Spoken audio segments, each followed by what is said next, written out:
بسم اللہ الرحمن الرحیم۔ خبروں کے بلیٹن کے ساتھ حاضر خدمت ہیں، سلام قبول کیجیے۔ پہلے سماعت فرمائیے خاص خبروں کا خلاصہ۔ FATF سے پاکستان کے نکلنے کی زمین ہموار، وزیر اعظم شہباز شریف کی قوم کو مبارکباد، خوشیاں منانا قبل از وقت ہوگا، حنا ربانی گھر۔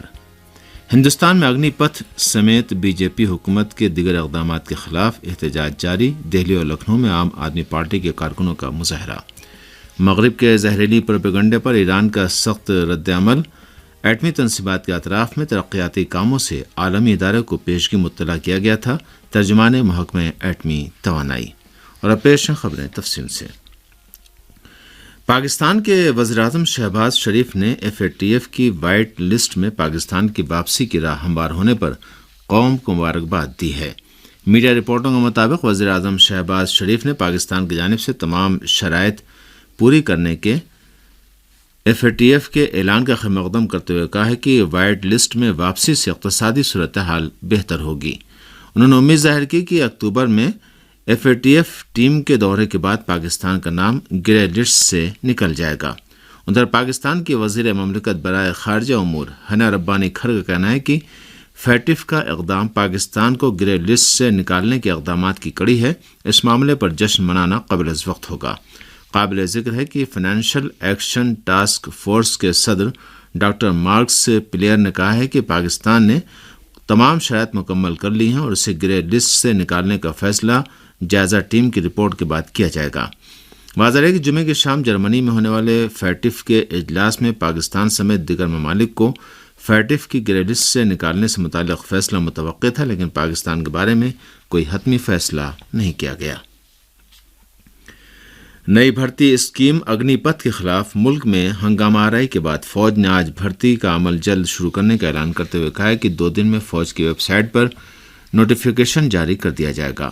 ہندوستانی فوج میں نوجوانوں کی بھرتی کے لیے اعلان کردہ اگنی پتھ اسکیم کے خلاف مظاہروں کا سلسلہ جمعے کو تیسرے دن بھی جاری رہا اور اس ملک کی کئی ریاستوں میں جلاؤ گھراؤ اور پرتشدد واقعات رونما ہوئے۔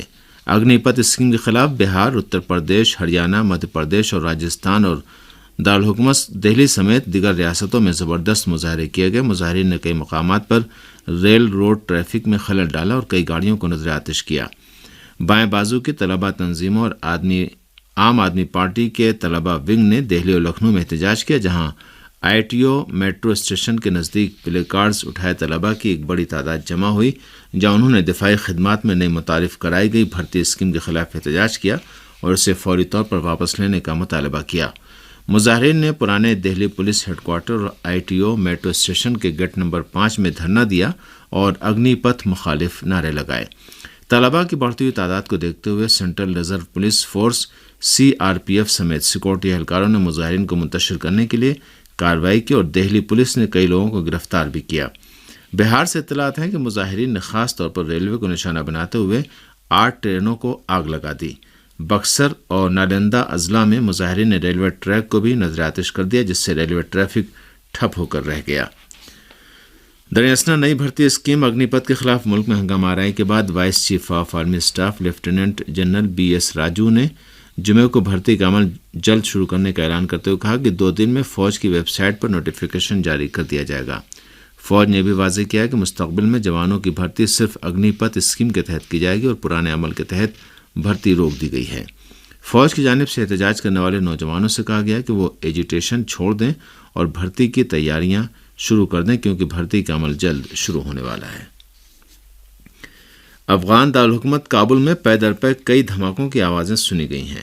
ہمارے نمائندے کی رپورٹ کے مطابق یہ دھماکے آج کابل کے پروان علاقے میں پیش آئے ہیں، جبکہ جھڑپوں اور اکا دکا فائرنگ کا سلسلہ اب بھی جاری ہے۔ کہا جا رہا ہے کہ اس بار سکھوں کے گردوارے کو حملے کا نشانہ بنایا گیا ہے۔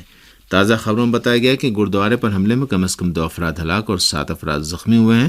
حکام نے بتایا کہ واقعہ دھماکہ خیز مواد سے بھری گاڑی پھٹنے کے نتیجے میں پیش آیا۔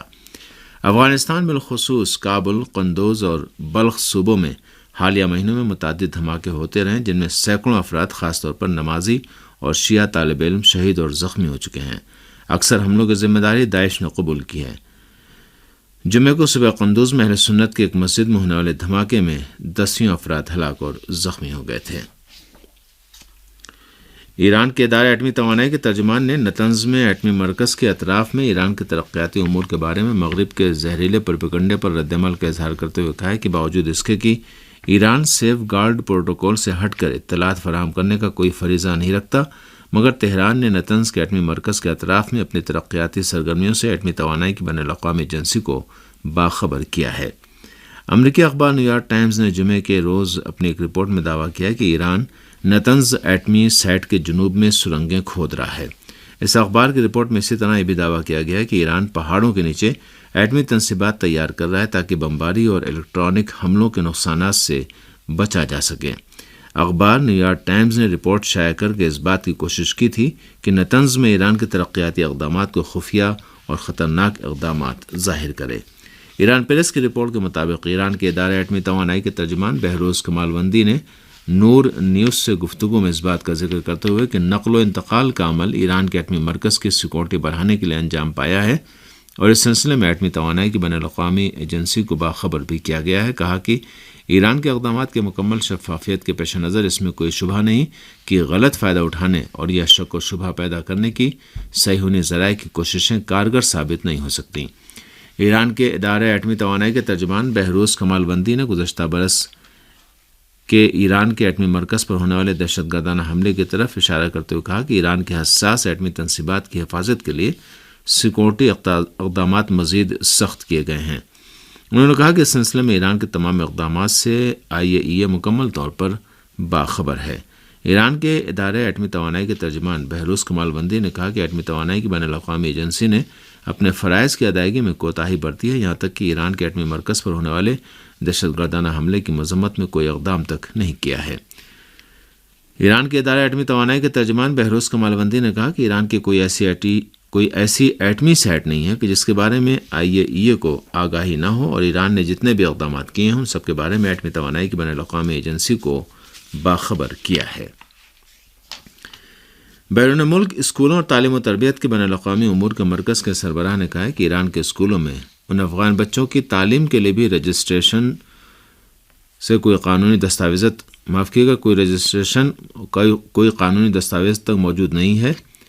ایران کے خلاف مختلف قسم کے پابندیوں کے باوجود تہران نے افغان مہاجروں کی قابل ذکر مدد کی ہے۔ اقوام متحدہ اور بین الاقوامی اداروں نے اب تک افغان مہاجروں کی مدد و حمایت کی بنا پر ایران کی قدردانی کرنے سے گریز کیا ہے۔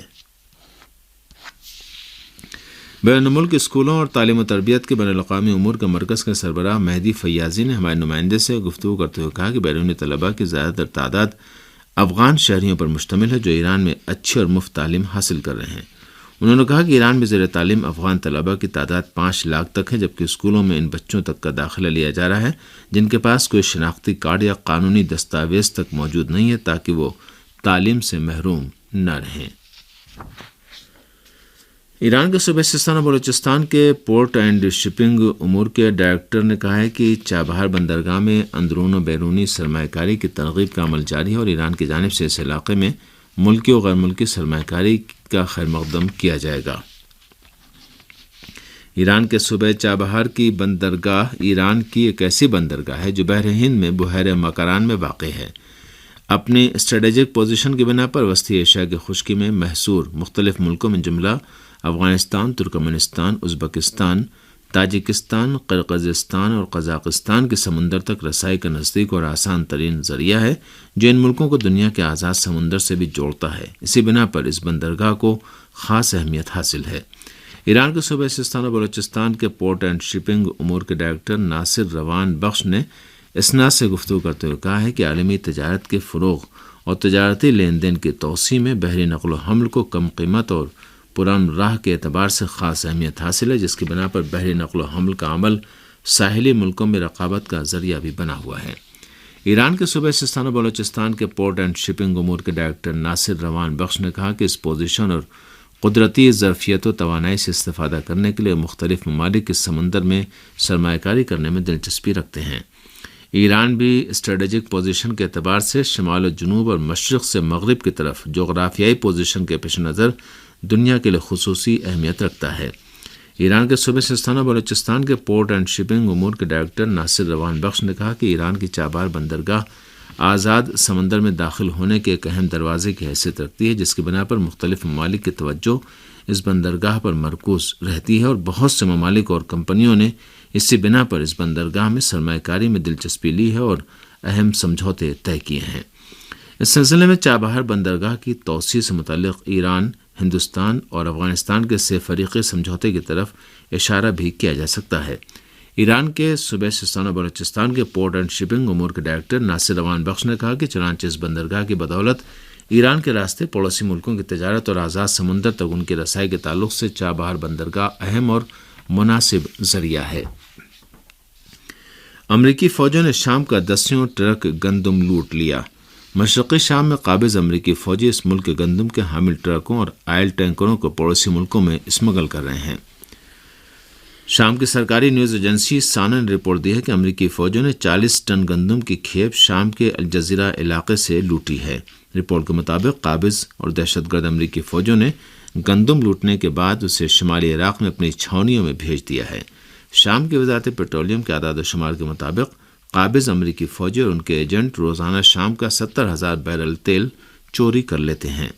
سابق امریکی صدر ٹرمپ نے اس سے قبل اپنے بیان میں کھل کر کہا تھا کہ شام میں اس ملک کے فوجیوں کی موجودگی اس کے تیل کے کنوؤں کی وجہ سے ہے۔ امریکہ گزشتہ 10 برسوں سے دہشت گردی اور داعش کے خلاف جنگ کے بہانے اس ملک کے علیحدگی پسندوں کی حمایت کر رہا ہے اور تیل سے مالا مال شامی علاقوں کو اپنے قبضے میں لے رکھا ہے۔ شام کے وزیر خارجہ نے خبردار کیا کہ ترک صدر دہشت گردوں کو شمالی شام میں بسانا چاہتے ہیں۔ المیادین ٹی وی کی رپورٹ کے مطابق شام کے وزیر خارجہ فیصل المقداد نے روس شام کوارڈینیٹر وفود کے مشترکہ اجلاس میں اقوام متحدہ سے وابستہ فریقوں سے مطالبہ کیا کہ اردوغان کی طمع اور شام میں دہشت گردوں کو اس علاقے میں بسانے کے پروگرام کی مذمت کریں، جس سے ترکی امن زون کہتا ہے۔ ترکی کے صدر رجب طیب اردوغان نے مئی کے مہینے میں شامی سرحدوں میں دہشت گردوں کا مقابلہ کرنے کے مقصد کا اعادہ کرتے ہوئے اعلان کیا کہ انقرہ شام سے ملحق اپنی سرحدوں پر 30 کلومیٹر وسیع سیکورٹی بیلٹ کو مکمل کرے گا۔ ترکی نے دہشت گردوں کے خلاف جنگ کے بہانے تقریباً 2.5 سال پہلے شمالی اور شمال مشرقی شام کے بعض علاقوں پر قبضہ کر کے ترک فوج کو تعینات کر دیا ہے، جو اب بھی وہاں موجود ہیں۔ غاصب اسرائیلی حکومت نے صہیونی کالونی کی جانب 2 راکٹ فائر کیے جانے کے بہانے غزہ کے مرکزی علاقوں کو نشانہ بنایا ہے۔ دوسری جانب حماس نے کہا ہے کہ اسلامی استقامت پورے فلسطین میں ملت فلسطین کی سپر اور دشمن پر کاری وار کرنے کے لیے کھلی ہوئی تلوار ہوگی۔ حالیہ مہینوں میں فلسطینی عوام پر صہیونی فوجوں کے حملوں اور فائرنگ میں تیزی آ گئی اور ان حملوں کے نتیجے میں اب تک متعدد فلسطینی شہید اور زخمی ہو چکے ہیں۔ صہیونی فوج کے جنگی طیاروں نے گزشتہ روز شمالی غزہ پٹی کے بیت حانون پر بمباری کی تھی، جبکہ سنیچر کی صبح غزہ سے اسقلان صہیونی کالونی پر 2 راکٹ فائر کیے جانے کی خبر دی ہے۔ صہیونی کالونی اسقلان کی جانب راکٹ فائر کیے جانے کے بعد صہیونی فوج کے جنگی طیاروں نے ایک بار پھر غزہ کے مرکزی علاقے کو آج نشانہ بنایا ہے۔ صہیونی فوج نے فلسطینیوں پر بھی فائرنگ کی جو جنوبی غزہ پٹی میں واقع خان یونس کے شہر کے مشرقی حصے میں حائل رکاوٹوں کے قریب جا رہے تھے۔ فلسطینی ذرائع نے شمال مغربی غزہ میں فلسطینی ماہی گیروں کی جانب صہیونی فوج کے جنگی گن بوٹوں کے فائرنگ کی جانب بھی فائرنگ کی خبر دی ہے۔ صہیونی حکومت کی فوج کا دعویٰ ہے کہ یہ حملہ غزہ پٹی سے مقبوضہ فلسطین کی جانب ایک راکٹ فائر کیے جانے کا جواب ہے۔ قابل ذکر ہے کہ تحریک جہاد اسلامی فلسطین کی فوجی شاخ سرایا القدس نے اسقلان پر راکٹ حملے کی ذمہ داری قبول کرتے ہوئے اعلان کیا کہ یہ کارروائی 3 فلسطینیوں کی شہادت کے جواب میں کی گئی ہے۔ صہیونی فوجوں نے جمعے کی صبح مشرقی جنین پر حملہ کر کے ایک فلسطینی کی گاڑی پر فائرنگ کی تھی، جس میں 3 فلسطینی سوار تھے۔ اس واقعے میں گاڑی میں سوار 3 فلسطینی شہید ہو گئے تھے۔ دوسری جانب تحریک حماس کے ترجمان حازم قاسم نے تاکید کے ساتھ کہا کہ غزہ پٹی پر صہیونی دشمن کا آج کا حملہ بیت المقدس، غرب اردن اور 1948 کے مقبوضہ فلسطینی علاقوں پر جاہلیت کا تسلسل ہے اور اس کی تازہ ترین مثال جنین میں 3 فلسطینیوں کی شہادت ہے۔ حازم قاسم نے کہا کہ اسلامی استقامت پورے فلسطین میں ملت فلسطین کی سپر اور دشمن پر کاری وار کرنے کے لیے کھلی ہوئی تلوار ہوگی۔ حماس کے ترجمان نے کہا کہ صہیونیوں کے جرائم کے باوجود بیت المقدس کے غاصبوں کے خلاف فلسطینی عوام کی جائز جدوجہد فلسطین کی آزادی اور خود مختاری کے حصول تک جاری رہے گی۔